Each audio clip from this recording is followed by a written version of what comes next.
وَذَلِكَ أَوَّلُ مَنْ سَنَّ الْقَتْلِ، اور اس کی وجہ یہ کہ اس نے سب سے پہلے اس طریقے کو رائج کیا تھا، اس نے اس طریقے کو، اس گناہ کو رائج کیا، اس نے شروع کیا، تو اس لیے قیامت تک جو قتل ہوں گے اس کے حصے میں ڈالے جائیں گے۔ تو بھائیو فکر کریں، ہم نے کوئی ایسے نقوش تو نہیں چھوڑے، کسی میں ایسی غلط باتیں تو نہیں رائج کر دیں، یا کوئی ایسی بات رسول اللہ صلی اللہ علیہ وسلم کی طرف منسوب کر دی، میسیج آیا آپ نے ویسے ہی بغیر تحقیقی آگے بھیج دیا، تو جہاں تک وہ پہنچے گا آپ برابر کے گناہ میں شریک ہوں گے۔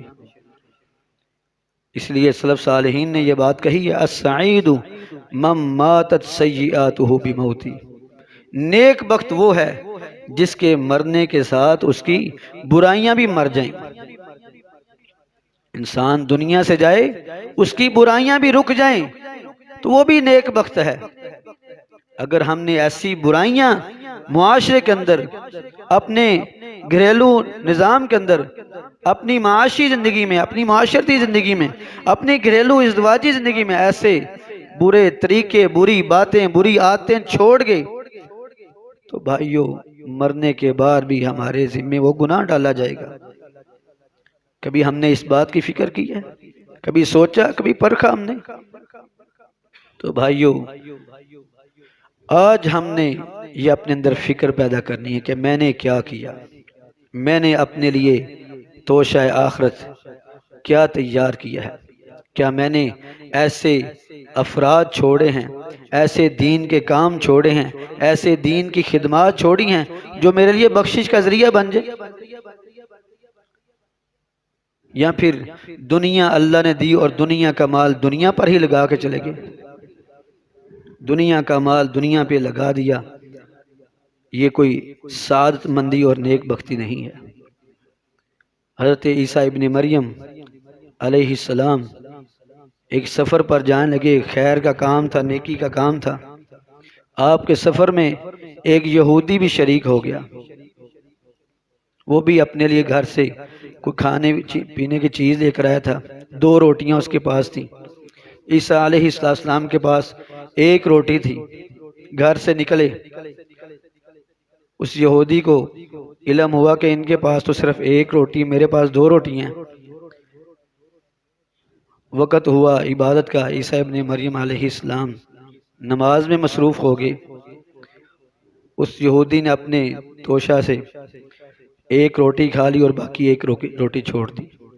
سفر کرتے آگے گئے، کھانے کا وقت ہوا، کھانے کے لیے تو عیسیٰ ابن مریم کو علیہ السلام کو پہلے پتا تھا کہ اس نے 2 روٹیاں لے کر چلا ہے۔ جب کھانا کھانے لگے تو عیسیٰ علیہ السلام نے اپنی روٹی نکالی، اس نے اپنی روٹی نکالی، تو عیسیٰ علیہ السلام نے پوچھا کہ آپ کے پاس تو 2 روٹیاں تھیں؟ کہنے لگا نہیں، میرے پاس تو صرف 1 ہی روٹی تھی۔ کہنے لگے اچھا ٹھیک ہے۔ دونوں نے اپنی اپنی روٹی کھائی، آگے چل دیے۔ عیسیٰ علیہ السلام نے ایک نابینا آدمی کو دیکھا جو پیدائشی اندھا تھا، اسے کہنے لگے اگر تم اللہ کا شکر بجا لاؤ گے، اگر میں تمہاری آنکھیں ٹھیک کر دوں اللہ کے حکم سے؟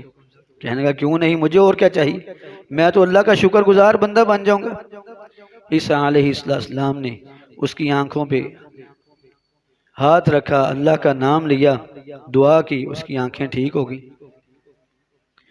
اس نے اللہ کا شکر ادا کیا۔ عیسیٰ علیہ السلام کے ہاتھ پر اس معجزے کو دے کر، عیسیٰ علیہ السلام کو دیکھ کر یہودی نے سبحان اللہ پڑھا کہ بڑے تعجب کی بات ہے کہ آپ نے ایک پیدائشی نابینے کو بینا کر دیا۔ عیسیٰ علیہ السلام نے پوچھا بتاؤ تمہارے پاس 2 روٹیاں نہیں تھی؟ کہنے لگے نہیں، میرے پاس تو 1 ہی تھی۔ کہنے لگے اچھا، آگے چل دیے۔ آگے گئے، دوبارہ پھر بھوک لگی، دیکھا ہرن چر رہے تھے۔ عیسیٰ علیہ السلام نے ایک ہرن کو آواز دی، وہ پاس آیا، اسے ذبح کیا، اسے کھایا۔ کھانے کے بعد پھر اللہ کا نام لیا اور کہا کہ اللہ کے حکم سے دوبارہ زندہ ہو جاؤ۔ وہ ہرن دوبارہ زندہ ہو گیا، چلا گیا۔ وہ بندہ پھر یہودی دیکھ کر بڑا حیران ہوا، اس نے پھر سبحان اللہ پڑھا۔ عیسیٰ علیہ السلام نے پھر پوچھا کہ تمہارے پاس 2 روٹیاں تھیں؟ کہنے لگا نہیں، میرے پاس 1 ہی روٹی تھی۔ یہ معجزہ دیکھ کر بھی پھر اس نے تسلیم نہ کیا۔ پھر عیسیٰ ابن مریم آگے ایک نہر آئی، عیسیٰ علیہ السلام نے اس کے ہاتھ کو پکڑا، اللہ کا نام لیا اور پانی کے اوپر اوپر چلنا شروع کر دیا، پوری نہر کو عبور کیا۔ نہر کو عبور کرنے کے بعد یہودی پھر حیران، اس نے پھر سبحان اللہ کہا۔ پھر عیسیٰ علیہ السلام نے 3 معجزے اس نے دیکھے، پھر بھی اس نے اقرار نہ کیا کہ میرے پاس 2 روٹیاں تھیں۔ آگے گئے تو ایک ویرانے کے اندر عیسیٰ علیہ السلام کو 3 بھاری پتھر ملے، جو پتھر سونے کے تھے۔ عیسیٰ علیہ السلام نے کہا کہ ہم 2 ہیں اور پتھر 3 ہیں، ایک پتھر میرا اور دوسرا تیرا، اور تیسرا اس بندے کا جس نے تیسری روٹی کھائی تھی۔ اب وہ یہودی کہنے لگا وہ تیسری روٹی میں نے کھائی تھی۔ عیسیٰ علیہ السلام کہنے لگے تو نے کھائی تھی؟ تو پھر تو نے اللہ کی نشانیاں دیکھنے کے باوجود تم اقراری نہیں ہوئے؟ کہنے لگے اس طرح کرو، یہ ساری دنیا تم ہی رکھ لو۔ تینوں کے 3 پتھر اسے دے دیے، اور عیسیٰ ابن مریم جس خیر کے لیے نکلے تھے اس خیر کے لیے روانہ ہو گئے۔ دنیا ملی اس یہودی کو، اس نے جو خیر کے کام پر نکلا تھا وہیں چھوڑ دیا، وہیں بیٹھ گیا اس فکر میں کہ اب 3 پتھر ہیں، بھاری پتھر ہیں اور سونے کے ہیں، اسے کیسے لے کے جاؤں، گھر کیسے پہنچوں گا۔ دنیا ملی نا، دنیا کی فکر میں لگ گیا۔ اور نبی علیہ السلام کا فرمان ہے ان اخوف ما اخاف علیکم، سب سے زیادہ خوفناک چیز میرے صحابہ میں تم پر محسوس کرتا ہوں، ان تبسد علیکم الدنیا، تم پر دنیا کھول دی جائے گی، فتنافسوا فیہا، تم دنیا میں دوڑیں لگا دو گے، فتہلککم کما اہلکت من کان قبلکم، یہ دنیا تمہیں ہلاک کر دے گی جس سے تم سے پہلے لوگوں کو اس نے ہلاک کر دی۔ آج اللہ نے ہمیں دنیا دی، ہم دنیا میں ہی دوڑنا شروع۔ اللہ نے جس مقصد کے لیے بھیجا تھا کہ اللہ کے دین کو آگے پہنچاؤ، اللہ کی بندگی کرو، اللہ کی عبادت کرو، اللہ کے علم کو، اللہ کے دین کو، اس خیر کو، اس بلائی کو آگے منتقل کرو، ہم دنیا کے دھندوں میں مصروف ہو گئے۔ لیکن جن کو دنیا ملی لیکن انہیں دنیا سے کنارہ کش ہو کر اپنی آخرت کی فکر کر لی، وہ زندہ جاوید بن گئے۔ آج ان کے نام لیے جاتے ہیں، ان کو رحمت اللہ علیہ کہہ کر بلایا جاتا ہے، یاد کیا جاتا ہے، اور جو دنیا ملی دنیا میں مصروف ہو گئے۔ آج کوئی ان کا نام لینے والا نہیں، کوئی ان کو رحمت اللہ علیہ کہنے والا نہیں۔ امام بخاری رحمہ اللہ بیمار ہو گئے اور طبیب نے کہا کہ ان کا پیشاب لے جائے، پیشاب کو چیک کیا جائے۔ پیشاب چیک کیا، کہنے لگے یہ وہ بندہ ہے کہ جس نے عرصہ دراز سے چکنائی والی چیز استعمال نہیں کی، چکنائی والی چیز استعمال نہیں کی، سالن نہیں استعمال کیا۔ شاگردوں نے آ کر امام بخاری رحمہ اللہ سے پوچھا تو انہوں نے کہا ہاں میں نے ایک عرصہ دراز سے سرکے سے روٹی کھا رہا ہوں، اور اپنے کام کاج کو سب کچھ چھوڑ کر، اپنی تجارت چھوڑ کر رسول اللہ صلی اللہ علیہ وسلم کا فرمان پڑھنے اور پڑھانے میں لگا دی، اور رسول اللہ صلی اللہ علیہ وسلم کی احادیث کی حفاظت میں ایک ایسی کتاب لکھ دی کہ جس کتاب کو سامنے رکھ کر کہا کہ اللہ یہ تیری نشانی ہے دنیا میں، یہ میں نے اپنے اور تیرے درمیان ایک حجت کے لیے لکھی ہے۔ اور آج رہتی دنیا میں اس کتاب کو پڑھا جاتا ہے اور ان کے لیے رحمت اللہ علیہ کہا جاتا ہے۔ دنیا کی لذتیں قربان کر دیں تاکہ آخرت بن جائے، آخرت کا توشہ تیار ہو جائے۔ اس یہودی اسی فکر میں بیٹھا تھا، 3 بندے آئے، 3 بندوں نے دیکھا اس کے پاس 3 پتھر، ایک دوسرے کو دیکھا بھی 3، کہتے ہیں ہم تو پورے ہی ہیں، یہ بندہ زائد ہے۔ انہیں اس یہودی کو وہیں قتل کر دیا اور 3 پتھر آپس میں بانٹ لیے۔ خیر کے کام کے لیے نکلا تھا، دنیا ملی، اللہ نے آزمائش میں مطلع کیا، امتحان لیا، خیر کو چھوڑ کر دنیا کے لیے بیٹھ گیا، اور وہی دنیا فَتُهْلِكَكُمْ كَمَا كَانَتْ أَهْلَكَتْ مَنْ كَانَ قَبْلَكُمْ، یہ دنیا تمہیں ہلاک کر دے گی جیسا تم سے پہلے لوگوں کو اس نے ہلاک کیا۔ تینوں بندے اب کے چلیں اپنے گھر کو، کہنے لگے اب تو کمانے کے لیے نکلے تھے، اب عمر بھر کی روٹیاں ہمارے پاس بن گئی ہیں، چلو ہم واپس چلتے ہیں، لیکن اس طرح کرو چلو کھانا کھاتے ہیں۔ کہتے ہم ہوتے ہیں تنخواہ ملی، پیسے جیب میں، تو کہتے چلو ابھی آج یاسر بروس پہ چلتے ہیں، فلانے کے پاس چلتے ہیں۔ انہوں نے ایک بندے کو بھیجا، جاؤ بھی شہر سے کھانا لے کر آؤ۔ وہ شہر سے کھانا لینے گیا۔ اب شیطان نے اس کے دل میں وسوسے ڈالا، بھی تم کھانا لینے جا رہے ہو اور ان کے پاس تینوں پتھر ہیں، کیوں نہ اس طرح کرو کہ تم کھانے کے اندر زہر ملا دو اور دونوں ہلاک ہو جائیں گے، تم اکیلے 3 پتھروں کے وارث بن جاؤ گے، تم ان کی ملکیت تمہاری ہو جائے گی۔ اب شیطان اسے یہ جھانسا دے رہا ہے۔ ادھر جو بیٹھے دین پتھر لے کر سونے کے بیٹھے تھے، ادھر یہ سوچ رہے تھے کہ کیوں نہ ہم یہ جو اس کا حصہ یہ بھی ہم آپس میں بانٹ لیں، اور وہ آئے ہم اسے قتل کر دیں۔ چنانچہ اسی ہی طرح ہوا، وہ کھانا لے کر آیا زہر ملا کر، انہوں نے کہا پہلے کھانا بعد میں کھائیں گے، پہلے اس کا کام پورا کریں، اسے قتل کر دیا۔ پھر آرام سے بیٹھ کر کھانا کیا تو کھانا کھایا، دونوں وہیں ڈھیر ہو گئے۔ عیسیٰ علیہ السلام اپنے شاگردوں کو لے کر سفر سے جب واپس گزرے تو دیکھا چاروں کی لاشیں وہاں پڑی ہیں۔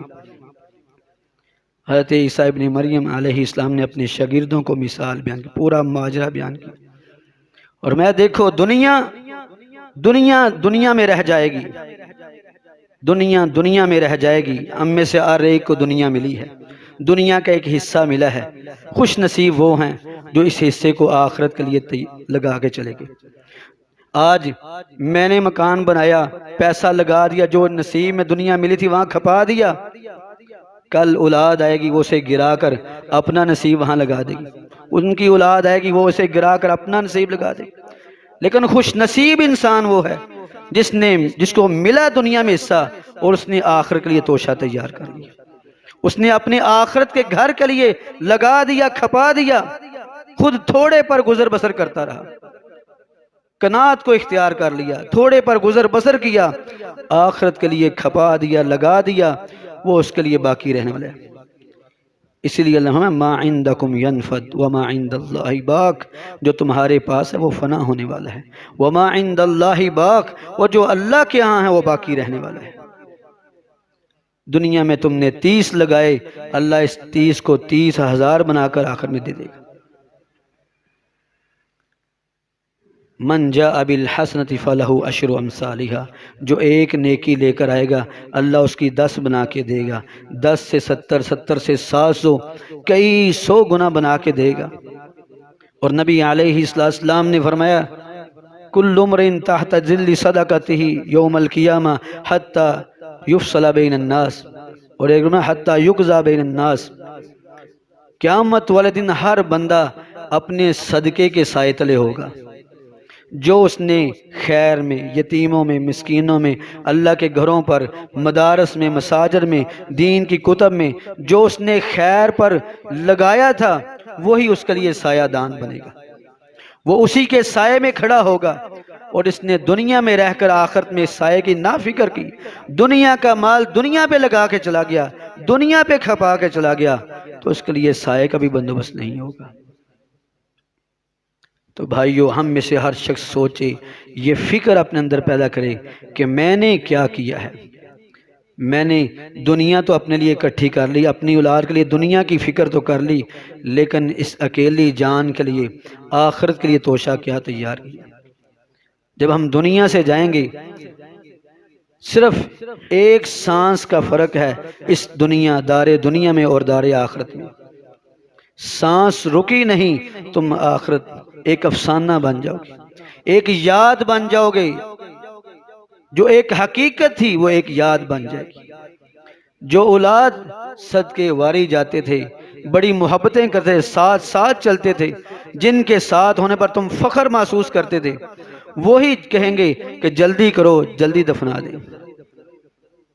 تمہاری بیوی، تمہارے والدین جو تم سے بڑی محبتیں رکھتے ہیں، اور کہتے ہیں سب سے وفادار انسان کے اس کے والدین ہوتے ہیں، لیکن کبھی کسی باپ نے یہ نہیں کہا کہ یہ میرا جوان بیٹا دنیا سے چلا گیا، آج قبر کی رات میں اس کے ساتھ گزاروں گا۔ کبھی کسی ماں نے نہیں کہا، کسی بیٹے نے نہیں کہا، کسی بیوی نے نہیں کہا، تنے تنہا ہم نے وہاں پہنچنا ہے۔ اس گھر کے لیے روشنی کا بندوبست ہم نے خود کرنا ہے، وہاں دیا قرآن کریم کو ساتھ لے کر جانا ہے، اپنے نیک اعمال ساتھ لے کر جانے ہیں۔ آپ صلی اللہ علیہ وسلم ہے کہ یتبع المیت ثلاث، میت کے ساتھ 3 چیزیں جاتی ہیں، فیرجو اثنان، دو چیزیں واپس آتی، اس کی اولاد، اس کا مال، سب واپس آتا ہے۔ وَيَبْقَى واحد، ایک چیز باقی رہتی ہے، اور وَيَبْقَى عَمَلُهُ، وہ اس کا عمل باقی رہ جاتا ہے۔ آج ہم سوچیں ہم نے وہ عمل اپنے لیے تیار کی ہیں کہ نہیں کی؟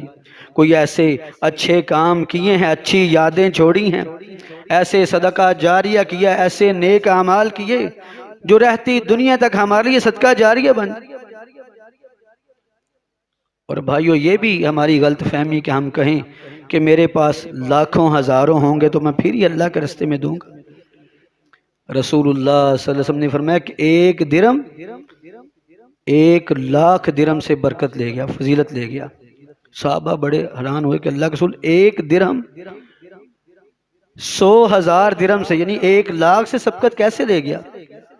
آپ نے فرمایا کہ ایک بندے کے پاس 2 ہی درہم تھے، اللہ کی راہ میں دینے کا وقت آیا، اس نے 2 درہم میں سے 1 درہم اللہ کے راستے میں خرچ کر دیا۔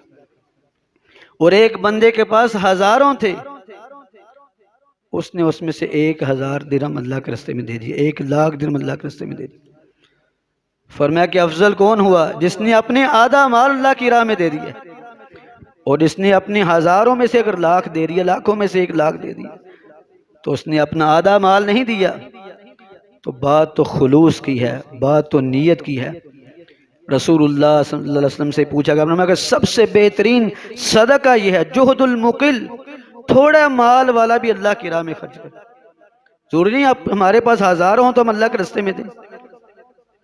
آج ہماری حالت یہ ہے کہ ہم بازاروں میں چلے جائیں، بیوی بچے ساتھ ہوں تو ہمیں 1,00,000 بھی معمولی لگتا ہے، اور اگر کسی یتیم کو دینے پڑ جائے، کسی بیوہ کو دینے پڑ جائے، مسجد میں دینے پڑ جائے، کسی نیکی کے رستے پر دینے پڑ جائے، تو ہمیں 100 روپیہ بھی بہت لگتا ہے۔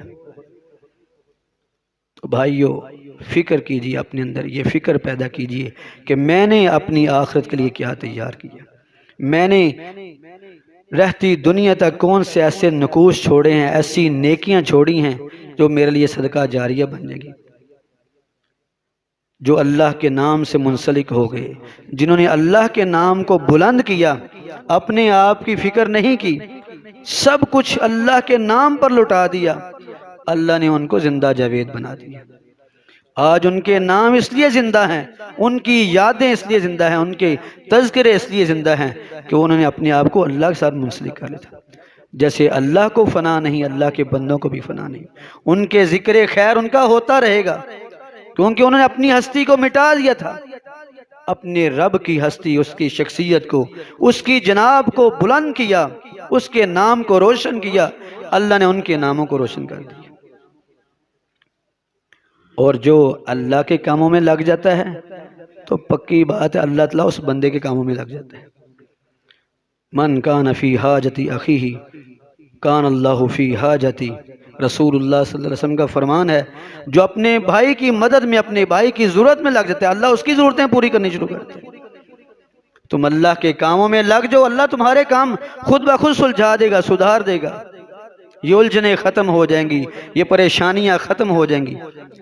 یہ نہیں کہ پریشانیاں ہمارے اسلاف کو نہیں تھی، اللہ کے نیک بندوں کو پریشانیاں نہیں آتی، مصائب اس وقت بھی تھے، مشکلات اس وقت بھی تھی، حالات ناساز اس وقت بھی تھے، پریشانیاں اس وقت بھی تھی، اس وقت کے لحاظ سے اس وقت کی مصیبتیں تھیں، آج کے فتنوں کے لحاظ سے آج کی مصیبتیں ہیں۔ کبھی حالات ایک جیسے نہیں رہے، لیکن کامیاب وہ لوگ ہیں جو تنگی ترشی میں، خیر و شر میں، ہر حالت میں اللہ سے منسلک رہتے ہیں، جو چلتے رہتے ہیں، جو کچھوے کی چال چلتے رہے، نیکیاں کرتے رہے، وہ منزل تک پہنچ جائیں گے۔ اور جو خرگوش کی طرح چھلانگے لگاتے رہے، آج مہینہ نمازیں پڑھ لیں، پھر 2 مہینے دیکھا ہی نہیں، پھر پریشانی آ گئی، پیپر آ گئی، مشکل آ گئی، پھر نمازیں پڑھنی شروع کر دی۔ خرگوش کی طرح چھلانگے لگانے والا کوئی منزل تک نہیں پہنچ سکتا، وہ کامیابی کو نہیں پہنچ سکتا۔ اس لیے تو رسول اللہ صلی اللہ علیہ وسلم نے خیر احب الاعمال الی اللہ ادومها وان قل، اللہ کو پسندیدہ عمل وہ ہے ادومها وان قل، جس پر دوام اختیار کرے، ہمیشگی اختیار کرے، وان قل، چاہے وہ تھوڑا سا عمل کیوں نہ ہو۔ روزانہ بھی 1 صفحہ، 2 صفحے، 3 صفحے قرآن پڑھتے رہو گے، تو انشاءاللہ ایک وقت بہت سارا حصہ تیار ہو جائے گا۔ اور اگر آج ایک پارہ پڑھا اور پھر 2 مہینے پڑھا ہی نہیں، ایک رمضان میں میں نے 5 قرآن مکمل کر دیے، 6 مکمل کر دیے، اور پھر رمضان کے بعد پورا سال کھول کے بھی نہیں دیکھا، تو ایسے پڑھے گا پھر بھائیوں کیا فائدہ؟ تو اللہ ہمیں دوام کے ساتھ، ہمیشگی کے ساتھ نیکی کو اپنانے کی، نیکی پر کاربند ہونے کی توفیق عطا فرمائے، اور اللہ ہمیں یہ فکر پیدا کرے ہمارے دلوں میں کہ ہم زیادہ سے زیادہ خیر کے کام کریں، زیادہ کے زیادہ نیکیاں کمائیں، ایسے اچھے اور بھلائی کے کام کر جائیں کہ جو دنیا کے لیے فائدہ مند ثابت ہوں، ہمارے لیے صدقہ جاریہ بن جائیں۔ اللہ ہمیں عمل کی توفیق عطا فرمائے۔ سبحان ربک رب العزت عما یصفون وسلام علی المرسلین والحمد للہ رب العالمین۔